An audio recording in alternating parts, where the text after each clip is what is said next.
sometimes things just appear or disappear.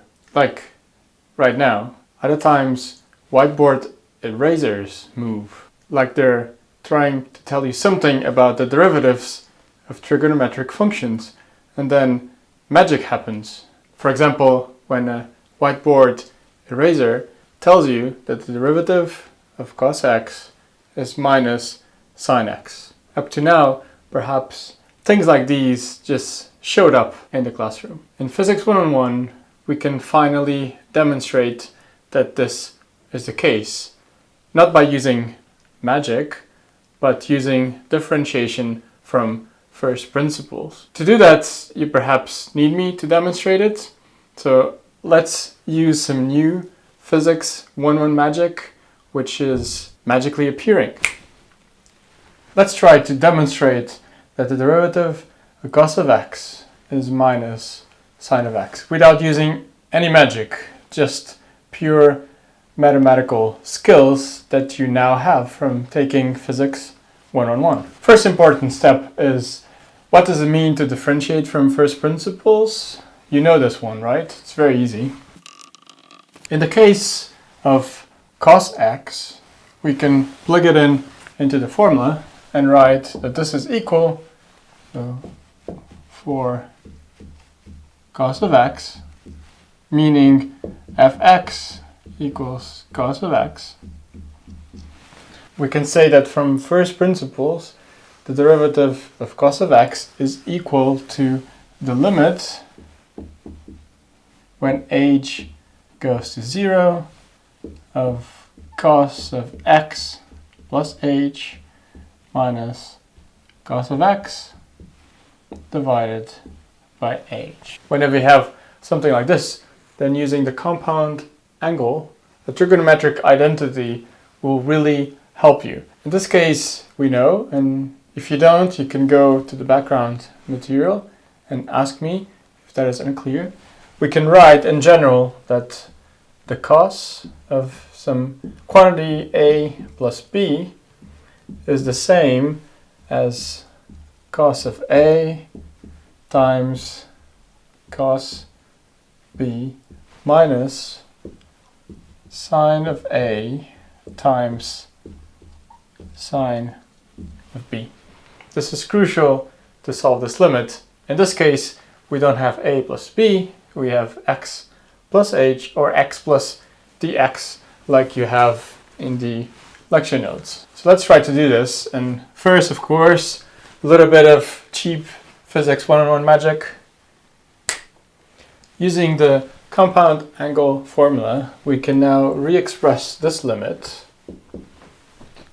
as the limit h goes to 0 of cos x times cos h minus sine x times sine h, and don't forget the minus cos of x divided by h.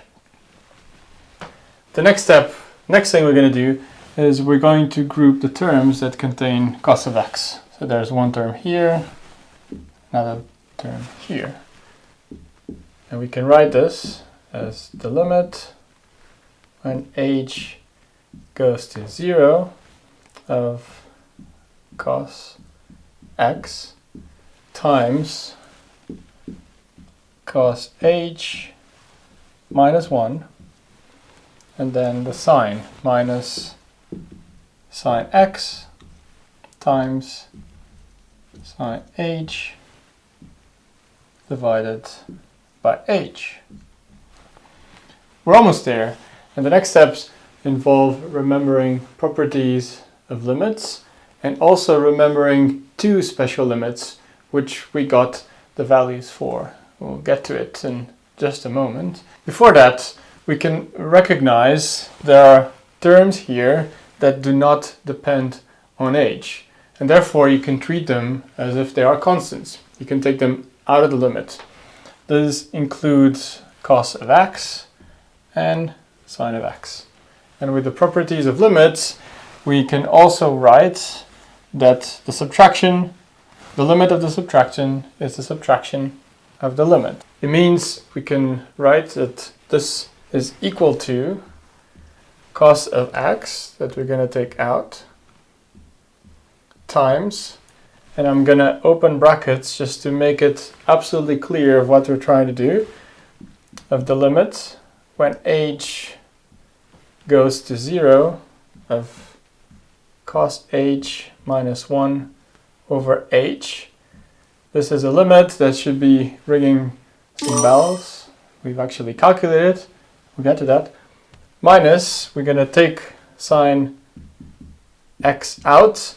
Again, remember we can do this because there is no dependence on h. It means we don't really need to do anything when we take the limit. Multiplied, and again I'm going to open brackets to make it clear that we're calculating different terms. The limit when h goes to 0 of sine h over h. And this is something really nice because we can actually calculate it. That's correct. On one hand, this is already done. It's cos x times a quantity, which if you don't remember, you should check back to section 3 or part 3 of the videos. We've demonstrated that this equals 0, and this limit, we've used a squeeze theorem to show that it equals 1. With a tiny little bit of physics 101 magic, we're going to make some space so we can write down the final result. And the final result, which I'm going to write here, is quite simply cos of x times 0 minus sine x times 1, which means that the derivative of cos x from first principles is minus sine x. If this is something that just showed up in your life and you've been using all along, you've never seen the proof, you have now, and it turns out that these special limits are actually crucial in determining the derivative of cos of x from first principles, and this is the reason why there is a minus. And of course, with your amazing limit solving skills, a problem like this should start to become a little bit easier than it was when you started Physics 101. But if you do have questions, please feel free to get in touch via Teams or email. I'm more than happy to help. It looks like my work here is done, so I probably should get my ukulele, right? Oh, there it is.